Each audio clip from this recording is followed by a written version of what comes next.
सरकारी नळावर भांडण होत होते ना पाण्यासाठी.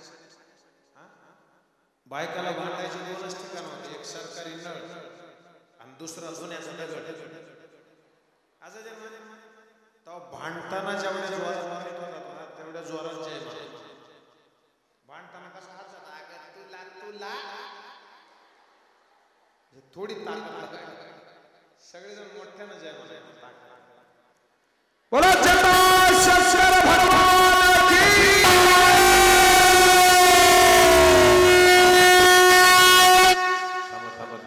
मोठ्या ताकदीने जय. बोला शंकर भगवान की. तुम्ही मंडपात एवढे जोरात म्हणत नाही, पण देवाने असा विचार केला बघा, सगळ्या जागा पवित्र करून घ्यायचं ठरले. तिथं इथं आता उद्या कुठं बसतो कोण. अरे 3रा वर्ष आहे ना, फिरतं शिवपुराण झालं. पण पण छान आहे. चला ऐका, सृष्टीची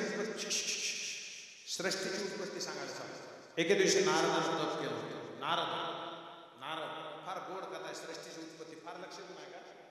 नारदानं तप केलं, काम नावाच्या विकाराचा विजय मिळवला. कशाचा? ऐका आई, हे मा इकडे बघा, सगळे मागे बसलेले. समजा तुम्ही पंढरपूरला गेला, दादा पुरुष मंडळी ऐकवा, दादा बाहेर बसलेले पाय पडतात. पंढरपूरला गेला, इकडे माझ्याकडे बघा, बायकांना तर शापच आहे देवाचा.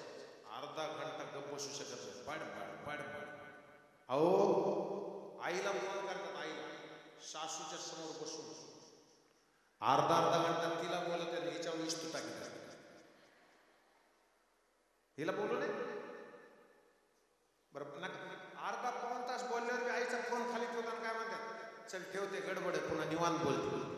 तू तिकडच बोल, आम्हाला बोलूच नको. असा माणसा इतकं नसतं. हा काय चालला विषय? प्लीज माझ्याकडे प्लीज, मी पुन्हा सांगतो. नारदानं तप केलं. तुम्ही एकदा पंढरपूरला गेलात असं समजा कुठं गेला आणि 4 दिवस तिकडेच होता, 5व्या दिवशी घरी आला. मग शेजारची मैत्रीण आली, फक्त एवढंच म्हणली, कुठं गेली तर काय सांगायचं आता? एका वाक्यात संपत आहे का? कुठं गेली पण तेवढं सांगत. त्यांना म्हणून 4 दिवस तू दिसलीच नाही. सोन्याचे पप्पा घरी आले. रविवारी रात्री 2 वाजता मला म्हणले, उद्या सकाळी आपल्याला लवकर निघायचं. मग ते झोपले, मी उठले, पीठ तिंबलं, धपाटे केले, दशम्या केल्या, दह्याची चटणी वेगळी, सुकी भाजी वेगळी, मेथीची वेगळी, बटाट्याची वेगळी. एवढं करूच तर सकाळ झाली. आंघोळ केली, सोन्याला आंघोळ घेतली. मोठा सोन्या रडायला लागला. त्याला चहा करून त्याच्या नारड्यात वरला, कसं तरी सामान भरलं. तोवर पोट्ट्यानं शिंकेली रस्त्याचं, ती साफ करायची बारी. बाहेर आले, रस्त्यात गाडी मिळणार, रिक्षा मिळणार, कसं तरी चलत बस स्टँडला गेलो. गाडी जागा नाही, बरी तरुण उभारली. माय कंडक्टरला ब्रेक मारले, थोबडावर पडले. काय सांगायचंय? पंढरपूरला गेलो होतो म्हणून मी डोंगर गडावाल्याच्या पाया पडतो. देव केला ना, फक्त इतकंच सांगायचं, देवाला गेलो. कारण पुण्य जितकं तुम्ही सांगा तितकं संपत लक्षात. म्हणून पुण्य कुणाला सांगून करायचं. अबा काय झालं, आपली पंगा 10वा आहे का 14वा सांगायचं नाही. तसं नारदाला एकदम साधना केली. ऐका, आणि नारदाला काम नावाच्या विचारावर विजय मिळवला. ऐका, आणि खूप दिवसाच्या नंतर नारदजी कैलासात. कुठं आले? कैलास. आणि पार्वतीने विचारलं, ऐका काय तुमच्या पायावर, ऐका, मी मरमर करून सांगतो, मी मजा म्हणून नाही सांगतो. पार्वतीने विचारलं, काही दिवस झाले गुरुजी तुम्ही आलेच नाही. त्यानं सुरू केलं, तुम्ही जसं पंढरपूरचं तेव्हा म्हणला, डोंगराव इतक्या वर्ष तप, वारा गारवा पावसाचा पडतोय, रात्री कीर्तनात येतोय, दुपारी कथेत इतकं तप. काम नावाच्या विकारावर पुन्हा कुणाला सांगितलं. पण पार्वती आईच्या लक्षात आलं, महादेवाच्या लक्षात आलं, नाही याला जर असाच अहंकार झाला तर याचा नाश होईल. मग यांनी त्यांना विष्णू भगवानाचा, ऐका नाही, विष्णू भगवानाला तेच सांगितलं, मी इतकं तप केलं, इतकी साधना केली. ऐका ऐका ऐका. आणि त्याच्यानंतर सगळ्यात महत्वाचा टप्पा आहे, विष्णू भगवान म्हणले 5 मिनिट थांबा. ऐकता, एक नगरीची स्थापना केली. कोणत्या? मायावी नगरीची. कोणत्या? ऐका, 100 योजन विस्तार होता. आणि त्या नगरीची स्थापना केली ती माझ्याकडे. आणि त्या राजाला एक पोरगी दिली. त्या पोरीचं नाव होतं विश्वमोहिनी. काय नाव? ऐका ना, काम नावाच्या विचारावर विजय मिळवल्यामुळं याला आता बाईकडे बघितल्यावर दुष्ट विचार यायची गरज. पण देवानं अशी माया रचली, ती फक्त त्यालाच दिसत होती नगरी. कुणाला? नारदाला. त्या नगरीत ते एकटाच फिरायला. मग त्या राजाने त्याला बोलवलं, घरात नेलं आणि म्हणले पोरीला म्हणले इकडे या. अरे बाळा यांचं दर्शन घे. कोणाचं? कोण म्हणलं? तो राजा. कुठं? मायावी नगरी. कुठं? ती पोरगी दर्शनाला इतकी सुंदर होती ती. कोण? विश्वमोहिनी नाव तिचं. विश्वात तिच्या एवढं सुंदर कोणीच नव्हतं. नारदानं तिच्याकडे बघितलं.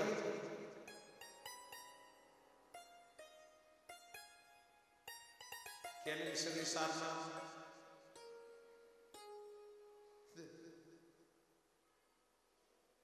राजा काय म्हणला, गुरुजी तिचं भविष्य बघा ना, हात बघा. आई तुमच्या पाया पडतो इकडे बघा. भविष्य कुणाला दाखवणार? तुमच्या पाया बघा. प्रपंचाचं येडवाकडं काम करून घेऊ नका. तुमच्या पाया पडतो. कोणालाच कळत नसतं भविष्य, आणि ज्याला कळतं त्याला आपला दंड होता. आपल्याला कळत. मला एक बाई आल्या अशी कागद घेऊन, बाबा पत्रिका बघा. आता मला त्या दिवशी मी विनोदाच्या मूडमध्ये होतो. मी म्हणलं बघू. ती पत्रिका बघितली.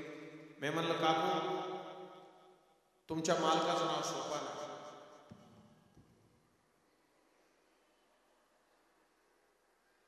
किती कळतंय. मी म्हणलं तुम्हाला 2 पोरं आणि 1 पोरगी.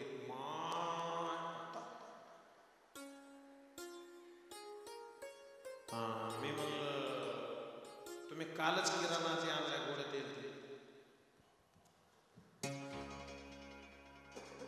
काकू म्हणल्या मला याच्या पुढचं सांगा. मी म्हणलं उद्या सांगतो. जन्मपत्रिका आणा, हे रेशन कार्ड. ते वाचून दाखवतो. माझ्या बापाला कळतं. एक सांगू का, भविष्य दाखवायचं नाही, मरुस तर मेहनत करायची, भविष्य घडवायचं. तुम्हाला एका मिनिटात पैसे देतो. एकाच मिनिटात जवळ येऊन बसले सुरुवात करतात माहिती का? इकडे माझ्या सुरुवात कोण करते? बाहेर लय मान आहे तुम्हाला. घरात कोणी विचारायचं? आतापर्यंत तू सासू सासऱ्याचं लय केलं पाहिजे, पण तुझं नाव निघत नाही, तुझ्या जावाचं नाही. ती बाई म्हणते बस. येते लक्षात? तसं नारदानं जप केलेलं हात बघताना नारदजी तिच्या तोंडाकडे बघतात. काय ऐका. आणि त्याच्यानंतर मर्म आहे. पाया पडतो. इकडे लक्ष द्यायचं. ते कोण? ते राजे काय म्हणले, उद्या हिचं स्वयंवर, उद्याच्या दिवस थांबा. आता त्याला ती पोरगी आवडली. रात्रीच असे सगळे झोपल्यावर बाहेर गेले. नारायण देवाचं वरदान होतं त्याला. देव समोर फिरायचं. माग बेटा काय पाहिजे? ते म्हणला काहीच नाही, मला चेहरा थोडा फ्रेश नाही. ते म्हणले का रे? हाच तो काय चेहरा फ्रेश कशाला पाहिजे? ते म्हणलं मला ती पोरगी आवडली, मला ती लग्न. देव म्हणले अरे तुमची साधना तिथं. आम्ही तुम्हाला काय म्हणलो का एवढे लग्न तुमचे 16,108 आमचं काय मला काय? देव त्याला तथास्तु म्हणले. देव निघून गेले. नीट आहे का? दुसऱ्या दिवशी सकाळी राजसभेमध्ये घोषणा झाली. स्वयंवरासाठी सगळे उभे राहिले. आता अशा 2 लाईन इकडून इकडून इकडून इकडून नारदाना काय केलं? इकडले लाईन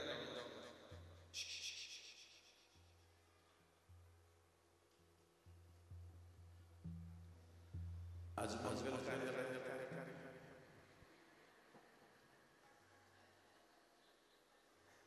ते असा असा हसा गेला.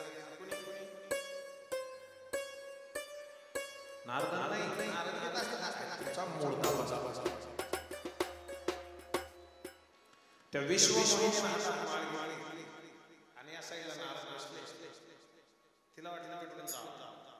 ऐका ना, पण जवळ जवळ त्यांच्या चेहऱ्याला लाईनच नको छकू. नारदा नाही काय पुन्हा ते उठले निघले. आता इकडे नाही लाईन सोड. आता तुम्ही जसे हसताय ना, तसे तसे सगळे लोक हसले. नारद रागाच्या भरात त्या दोन शिवगणाला असं म्हणतात का हसता ते म्हणजे अगोदर चेहऱ्याला जाऊ आणि मग या सोया नारद बाहेर गेला कुठं पाण्याच्या सरोवरामध्ये स्वतःचा चेहरा अरे मरे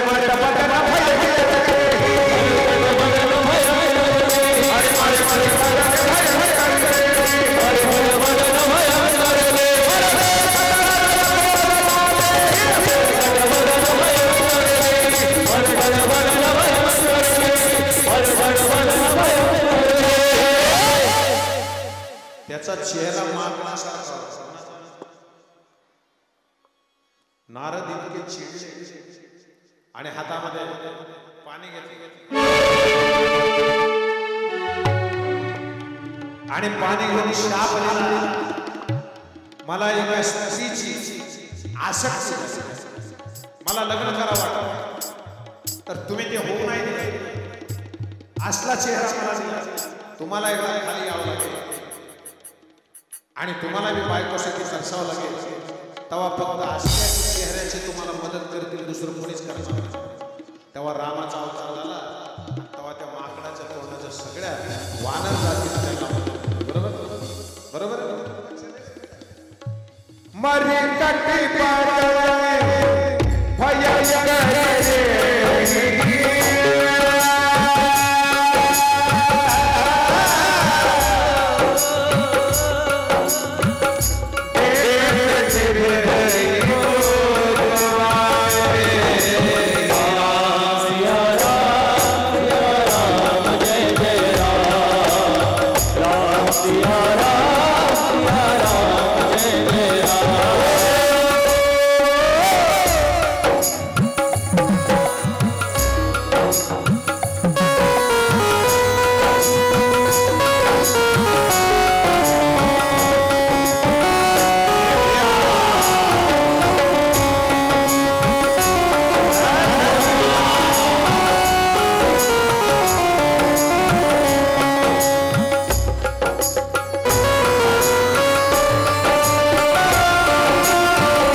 इथून पुढे तू शिवतीर्थाची यात्रा कशाची शिवतीर्थाची जिथं जिथं शंकराचे स्थान आहे तिथं तिथं जा श्री हरी अंतर्धान पावल्याच्या नंतर नारद आणि शिवतीर्थाच्या यात्रेला निघाले आणि शिवतीर्थाची यात्रा नारदाने सुरुवात केली थोडंसं शांतीने थोडंसं प्रेमाने आपसात बोलता तुम्ही आईला प्रत्येक घटनेकडे देवाच्या प्रत्येक घटनेकडे लक्ष द्या आपल्याला त्या मांडवातून येता आणलंय काहीतरी कारण असेल विनाकारण देव कसं काय अजून एकदा मला तर त्याच्या एवढं कोणीच वाटतं कुणीच तुम्ही बघा या आयोजनाची थोडी त्यांनी बेजारी काढली पण ते बी मंडळी ताकदीची निघाली ते जे काम करतात ना ज्यांनी मरमर केली गेले 4 महिने त्या प्रत्येकाच्या डोळ्यात काल रात्री पाणी आणि मला असं वाटतं की आमचं काय चुकतं म्हणलं नाही त्याला काय सत्वायचं ते सत्व कारण जसं जसं तो सत्वत जाईल आपली सत्व परीक्षा होईल बरोबर आणि आपण पुन्हा एकदा चांगल्या ताकदीनं जटाशंकराची सेवा करायला हवी आणि एवढ्या तुम्ही माय मावल्या त्यांच्या सोबत आई मला सांगा ना एवढं उभा डोला काल त्यांची किती कष्ट चाललं होतं सांग की जेवण केल्याशिवाय जाऊ नका जेवण केल्याशिवाय कशामुळे मरमर होती माहिती की वल्ल्या कपड्या झालेले तुम्ही सगळे घरी गेले पुन्हा जेवायला जर नाही आले तर एवढा स्वयंपाक व्हायला जटाशंकरांनी त्यांच्या सगळ्या इच्छा पूर्ण कराव्या अशी भगवंताच्या चरणी प्रार्थना करतो. फार कष्ट असतात मला माहित आहे, मी आयोजन करतो मला माहित आहे. सगळ्या चटया टाकून बघितलं, चिखलात बसवून बघितलं, पण काल जेव्हा रात्रीचा पाऊस पडला ना कीर्तनाच्या वेळेस तेव्हा ते सगळ्याचे सगळे गुडघे टेकले म्हणजे पास. आणि जेव्हा आपण पूर्ण थकतो ना त्यावेळेला ईश्वर जिम्मेदारी. आज त्या ऋतून असं पाडलं वाळून जाईल, उद्या आपण पुन्हा वावरातच जातो.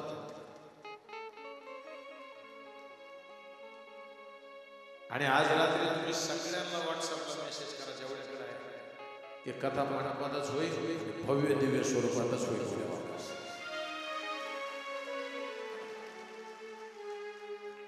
कारण ज्या 5-6 जणांच्या डोळ्यातलं जे पाणी आहे त्या डोळ्यातून पडलेल्या पाण्याची फुलं करायची जिम्मेदारी जटाशंकर महाराजांची.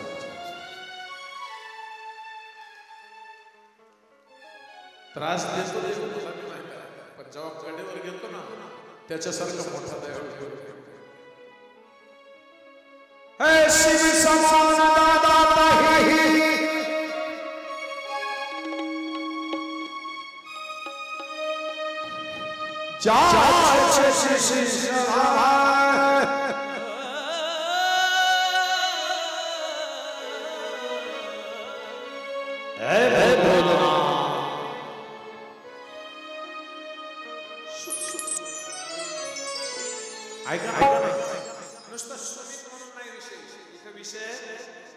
ज्यांनी वावरात जाऊन झाड तोडली, ज्यांनी लाकडं तोडून येत आहे, ज्यांनी त्या पट्टीच्या समोर उभा राहून स्वयंपाक केला, ज्यांनी मांडव झाडला, ज्यांनी लाईटीची जिम्मेदारी घेतली, त्यांनी कष्ट करून केलंय ना त्यांच्या कष्टाची चीज केल्याशिवाय जटाशंकर बी गप्प बसत नाही. तुम्ही बघा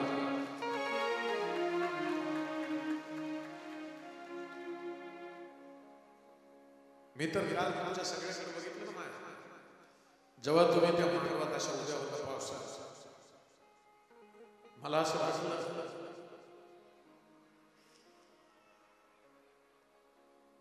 की कोण समाजात,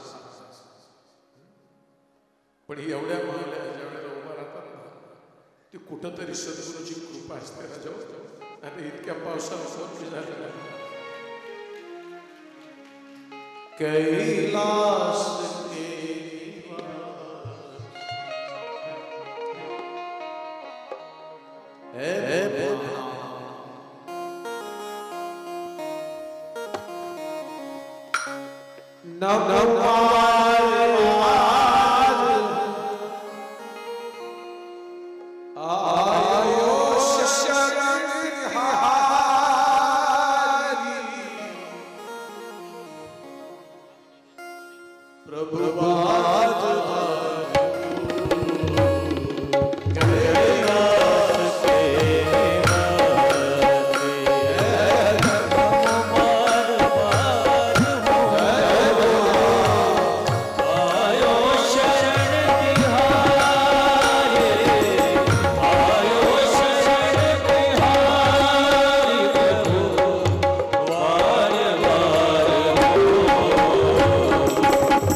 जेवढा मला असं वाटतं ना त्याने त्रास दिला तेवढाच खास जर त्याने नाही करून दाखवला तर पुन्हा मी व्यासपीठावर नाही बसणार.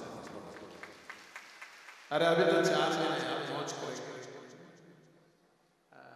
ते आपण कवड्याचे खेळ खेळायचो ना लहान, एक देवाला एक धर्माला, तसे 2-3 दिवस जटाशंकर बाकीचे 4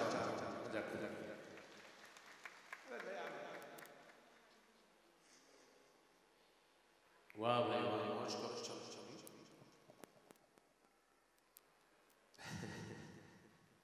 म्हणा एकदा म्हणा तुम्ही ना होश ना होश में हूं ना बेहोश हूं मैं, सब पता है मुझे फिर भी खामोश हूं, सब पता है.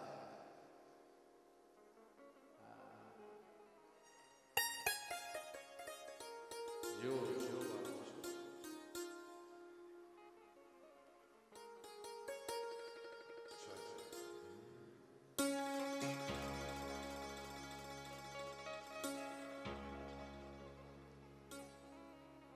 मंजिलें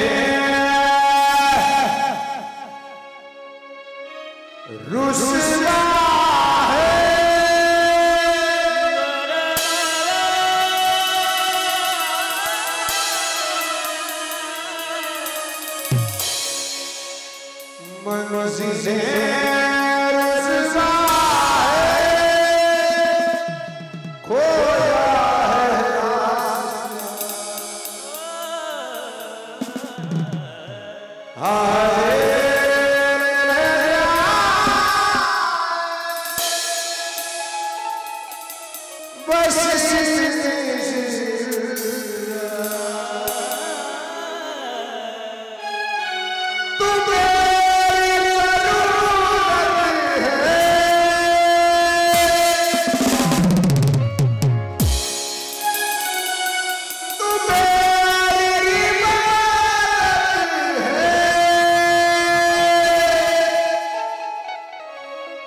आकार त्याचं मस्तक, आकार ललाट. आई सांगा काय काय म्हणा तुम्ही म्हणा. मी त्याच्या पुढचं सांगतो. तुम्ही 12 कडे किती येते बघू तुम्हाला म्हणा. ते त्याचं मस्तक, पुढे हा त्याचं ललाट, उजवा हात आहे, डावा उजवा डोळा, दुसरा डावा डोळा, उजवा कान, डावा कान, त्याच्या मधलं राहिलं ना इथं तो घोटाळा, तो रुकार जो आहे ना तो त्याचा डावा कान आहे. हे म्हणताय ते बाबा, हे म्हणा रू रू नाही, लू डुरुक नाही, ड्रुक म्हणते तसं नाही, लू ल त्याला असं केलं लू. हे लू जो आहे ना ते काय दोन नाकपुड्या आहेत त्याच्या, एकार म्हणजे वरचान खालचा ओठ आहे, ए आई, ए आई वरचान खालचा ओठ, ओ खालची दाताची पंक्ती, आऊ वरची दाताची पंक्ती, जमलं. अम आहा हे दोन टाळू आहेत वरचे, ठीक आहे. क वर्ग अक्षर उजवे 5 हात आणि च चे वर्ग अक्षर डावे 5 हात, त चे वर्ग अक्षर आणि त चे वर्ग अक्षर त्याचे पाय, प चे अक्षर पोट आहे, फकार म्हणजे उजवी बकार, डावी कोक्षी आहे, बकार म्हणजे खांदा आहे, मकार म्हणजे हृदय, य र ल व श श स ह सप्त धातू आहेत, ह म्हणजे नाभी आहे, क्ष म्हणजे त्यांची जननेंद्रिय, आणि त्याच्यानंतर हे सगळे ज्या वेळेला एकत्रित येतात ना त्यावेळेला शब्द तयार होतो. जमलं का? आता पुढे जाऊ. मग सृष्टीची निर्मिती झाली आणि ते पालन करण्याची क्षमता, ताकद आमच्या दोघांमधील शिवपूजनाचं श्रेष्ठत्व या ठिकाणी सांगितलं आहे. आणि पुढे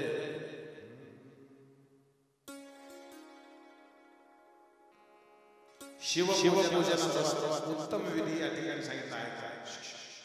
ज्याला ज्याला जमतंय ते बघा. उपासकांना सकाळी ब्रह्ममुहूर्तावर उठावं. ब्रह्ममुहूर्त म्हणजे 3:30 वाजता सकाळी. लोक म्हणते 3:30 वाजता तर साखर झोप येते. काही सकाळी ज्याला पण उठवायला ना 5ला 6ला काय म्हणते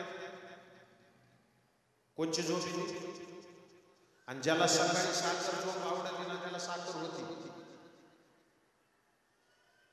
शुगर. आणि ज्याला शुगर वाटत नाही त्याने 6च्या आत उठायचं.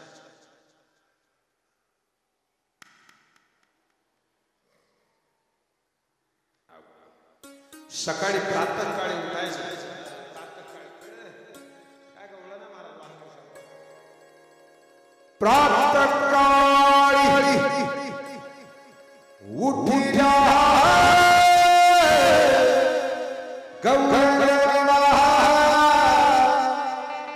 घुसळ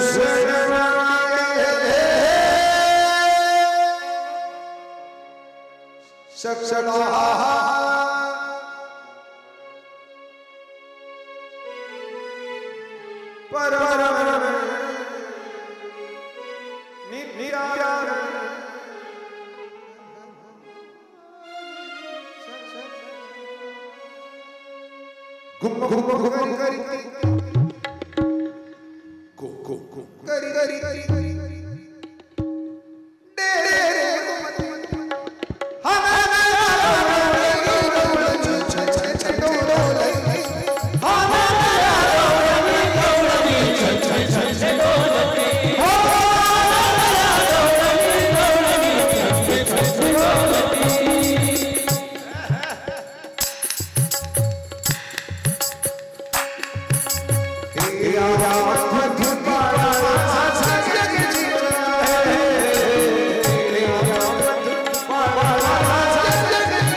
ताई हे माय हे सकाळी म्हणायचे. आता हे आजी तुमच्या काळात शेवण जीवन मारुतीच्या पारावर शेवंतीला झाली रात्र नवऱ्याला चावलं. तुम्ही किती पक्के तुम्ही लगेच मारले का नाही? अरे जुने गाणे सांगितले. जुन्या महिला म्हणायचं किती गोड म्हणायचं. बाळा झो झो रे कुलभूषणा दशरथ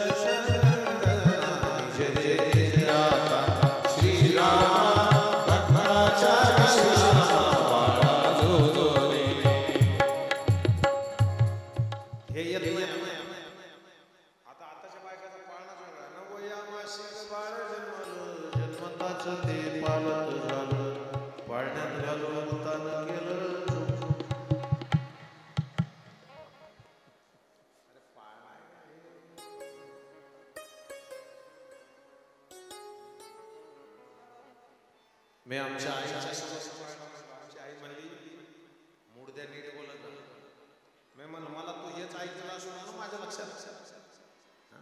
बघा सुंदर सकाळी उठाव. सकाळ म्हणजे अजून सकाळ गुरुजी ताई ऐका सकाळ सकाळ उठा क्वेश्चन बरोबर सगळं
आणि जी मंडळी आज 12 वाजता 12:30 आली ना त्याला त्यांची मी माफी मागतो. कशामुळे?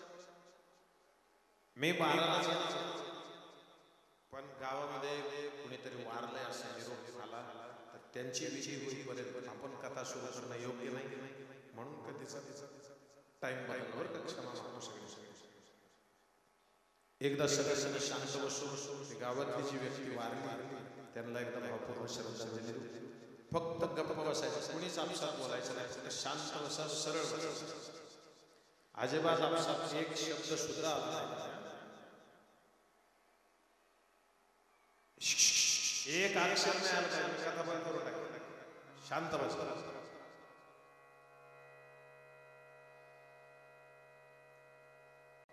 उपासकानं ब्रह्ममुहूर्तावर उठावं, जगज्जननी पार्वती सह विश्वनाथाचं स्मरण करावं, हात जोडून प्रार्थना करावी.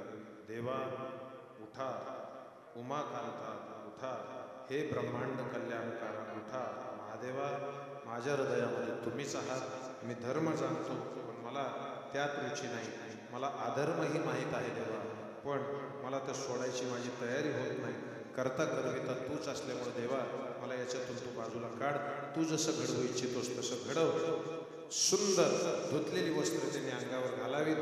स्नान झाल्याच्या नंतर पांढरे कपडे घालून आचमन करावं. गोमयानं सारवलेल्या जागेवर त्यांना बसावं, आसन मांडावं, त्यावर मृगचर्म अंतरावं, त्याच्यावर बसून कपाळावर भस्माचा त्रिपुंड लावावा, रुद्राक्ष गळ्यामध्ये धारण करावे. संध्या वंदनाने नित्यकर्म आटपून घ्यावेत, शिवाराधना करावी आणि मग 3 आचमन टाकावेत. शिवपूजनाची तयारी करावी. पूजा सामग्री आणि साहित्य जवळ घेऊन बसावं आणि त्याच्यानंतर गंध अक्षरा घेऊन अर्घ्य तयार करावा. नंतर गुरुस्मरण करून संकल्प सोडावा. मग मंगलमूर्ती मोर्याचं पूजन करून नंतर ओम लक्षलाभयुक्ताय सिद्धिबुद्धी सहिताय गणपतये नमः असं म्हणून नमस्कार करावा. नंतर क्षमा प्रार्थना करावी. पुनश्च गणेशाचं कार्तिकाचं अत्यंत भगवंताचं पूजन करावं आणि त्याच्यासाठी प्राणप्रतिष्ठा करताना मृत्तिकेची विधीपूर्वक पूजा करून त्याला स्वच्छ पाण्याला धुवून गाळून घेऊन सुंदर त्याच्यातून एक लिंगाची स्थापना करावी आणि ते मांडून त्याची पूजा करावी असे शास्त्र सांगत आहे. आता त्याच्या पुढचं मर्म आहे का? आता तुम्हाला लागणारं मटेरियल आहे का? तुम्हाला पाहिजे ज्यांना कोणा नारदा ब्रह्मदेव सांगतायत, ज्याला धनाची इच्छा असेल त्यानं महादेवाला कमळाचं फूल व्हायला पाहिजे. काय व्हायला पाहिजे? बेलाचं पान व्हायला पाहिजे. कमळाचा किंवा बिल्वपत्राचा लक्ष व्हायल्याच्या नंतर त्याला धनधान्य प्राप्त होतं. मृत्युंजयाचा 5 लाख जप केला तर भगवान शंकर दर्शन देतात. 1 लाख जपानं शरीर शुद्धी होते, 2 लाख जपानं पूर्वस्मरण होतं, 3 लाख जपानं कामना पूर्ण होता, 4 लाख जपानं स्वप्नात दर्शन होतं आणि 5 लाख जप जर झाला महामृत्युंजयाचा तर गिरिजापती समोर उभा राहतो. पण एक अडचण अशी आहे, तो समोर उभा राहील पण आपण थांबणार. अहो इथं दिसतात नाच बसतात नाही बसू शकतो. 10 लाख जप झाल्याच्या नंतर संपूर्ण सिद्धी प्राप्त होतात. मोक्ष प्राप्तीसाठी 1 लाख दर्भाची फुलं महादेवाला व्हावीत. आयुष्य वृद्धीसाठी दुर्वा 1 लाख महादेवाला व्हाव्यात. पुत्र प्राप्तीसाठी धोत्र्याच्या फुलाचे 1 लाख फुलं महादेवाला व्हावीत. भक्तिमुक्तीसाठी तुळशीपत्राचं लक्ष महादेवाला व्हावं. लाल आणि श्वेत आकड्याच्या फुलाचा लक्ष व्हावा. आघाड्याची फुलं 1 लाख व्हावीत. पांढऱ्या कमळाचा लक्ष व्हावा. शत्रूच्या नाशासाठी जसवंताचं फूल टाकावं. सर्व रोगाच्या नाशासाठी कनेरीचं फूल टाकावं. आता मी सांगतो तुमच्या लक्षात असलं जे लक्ष राहील ते करा. कुठून आणावे लाख आता एक तुळशीच्या मंजुळ्या लाख व्हायच्या म्हटलं तर 2000 आमचा काय नाव आहे नंदू हार इतकी आणि तो तुळशीचे त्याला म्हणला लाख तुळशी माझ्या अंगावर टाकला. बघा लक्षात घ्या. आणि या सगळ्या गोष्टी सांगितल्याच्या नंतर सृष्टी वर्णन सांगितलंय आणि पुन्हा सगळ्यात देवाला आवडते महादेवाचे जप सांगितले. काय काय ओम शिवाय नमः. ओम शिवाय नमः. घरी कधी बरं का तुम्ही सोबत करीत. ओम शिवाय नमः. ओम शिवाय नमः. याच्यापेक्षा तुम्हाला सध्या आवडणार ओम शिवाय नमस्तुभ्यं. ओम शिवाय नमस्तुभ्यं. तेच आहे दुसरा सदा शिवाय नमः. सदा शिवाय नमः. ओम शंभवे नमः. ओम शंभवे नमः. याचं गणित लक्षात आहे का? हे पुरुष सूक्त आणि महिम्नानं केलेला अभिषेक रुद्र सूक्तानं अगोदर प्रणव आणि शेवटी नमः असं लावून ओम शिवाय नमः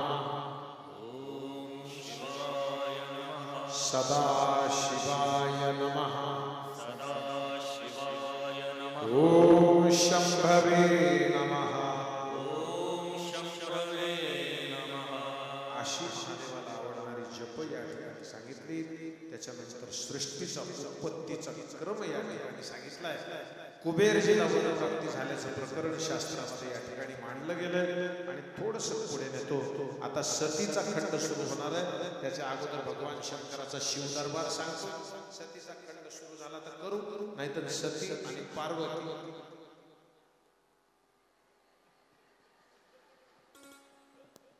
उद्या मोकळ्या पडला. शिवदरबार सांगतो.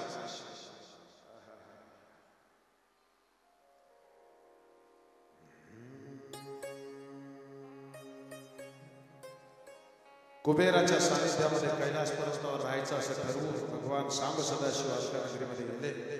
डमरूचा नाद केला. जयकाल महाकाल विकराल तुलतो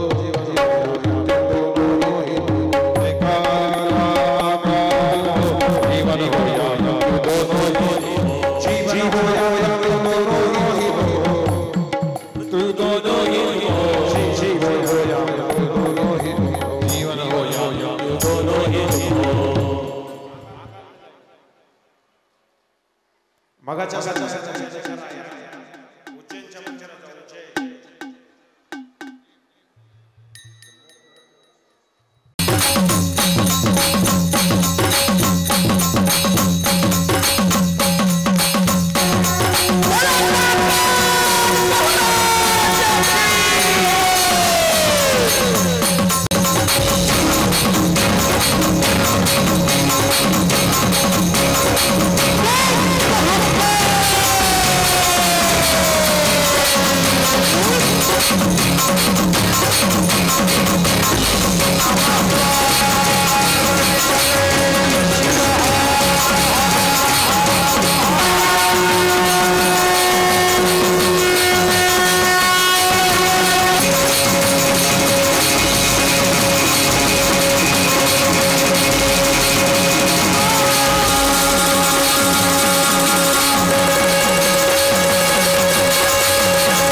विष्णूच्या देवांनी कुबेरावर अनुग्रह केला. कैलास पर्वतावर आले कुबेरजी. उत्तम व्रतावर शिवपुरीमध्ये त्यांना राहायची परवानगी झाली. पिनाकपाणी देवादिदेव मारून शंकर सांब सदाशिव सिंहासनावर बसले. जगज्जननी पार्वती मामांगावर बसल्या आणि दरबार भरला. एकदा प्रेमाने जय जयकार करू. आपण या ठिकाणी आरतीची तयारी करू आणि उद्या नीट आहे. उद्या कथेची वेळ 1 वाजता तुमच्या मनावर समजा ते नाही आला 12ला मग जेवायच्या बसला. तुमच्या जेवायच्या 1ला ठेवू ना. 1ची वेळ चांगली सोपी. 1 वाजता सुरू होईल. बंद झालं कारण पुढची वेळ नको सांगायची. 1 मिनिट खाली बसा. बसा तुम्हाला माश्य मध्ये बसा. खाली बसा. मठ खाली बसा. हा ज्यांना त्रास आहे म्हणजे आजार वगैरे आहे, कधी कधी प्रसंग विशेष शारीरिक व्याधी होते, पाय दुखतात, गोंधळ होतो, तेवढ्यांना उगाच बाहेर जाऊ नका आरती झाल्याशिवाय. कारण जो नियम आहे तो पूर्ण हरये नमा होईपर्यंत कुणीच बाहेर जायचं नाही अशी सर्वांच्या चरणी प्रार्थना आहे. जे मंडळी यजमान जे आहेत त्यांनी समोर आणि जे सूचना देणारा कोण सुमित कुठं असेल ते बघा आरती बाकी कुणीच हालायचं नाही. विनंती आहे, पाया पडतो, बाकी कुणीच हालायचं नाही. इकडे माझ्याकडे फार झालं तर असं करा, हे नाव कोण सांगणार आहे बघा. नंदभाऊ चला पटपट या. कोण आरतीच्या यजमानाचे नाव सांगा पटपट. चला वेळ नका. पंकज भाऊ या.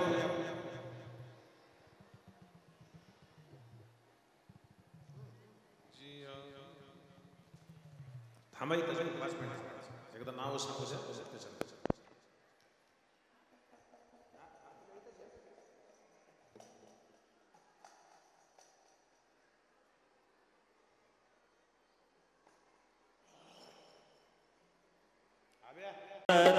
शिव वरदा गीतारा ओम जय शिव ओंकारा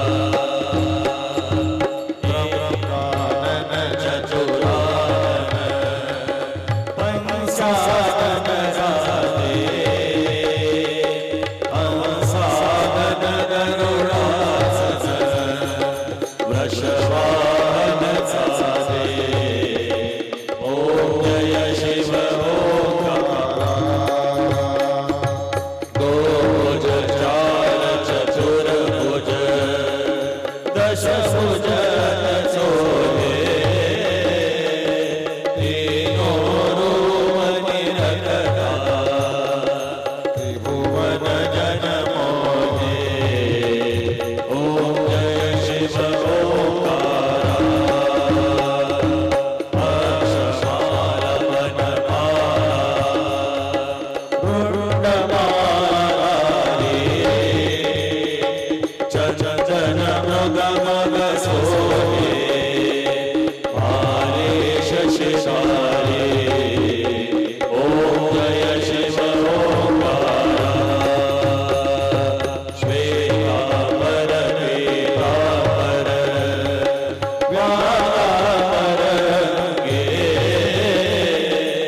रे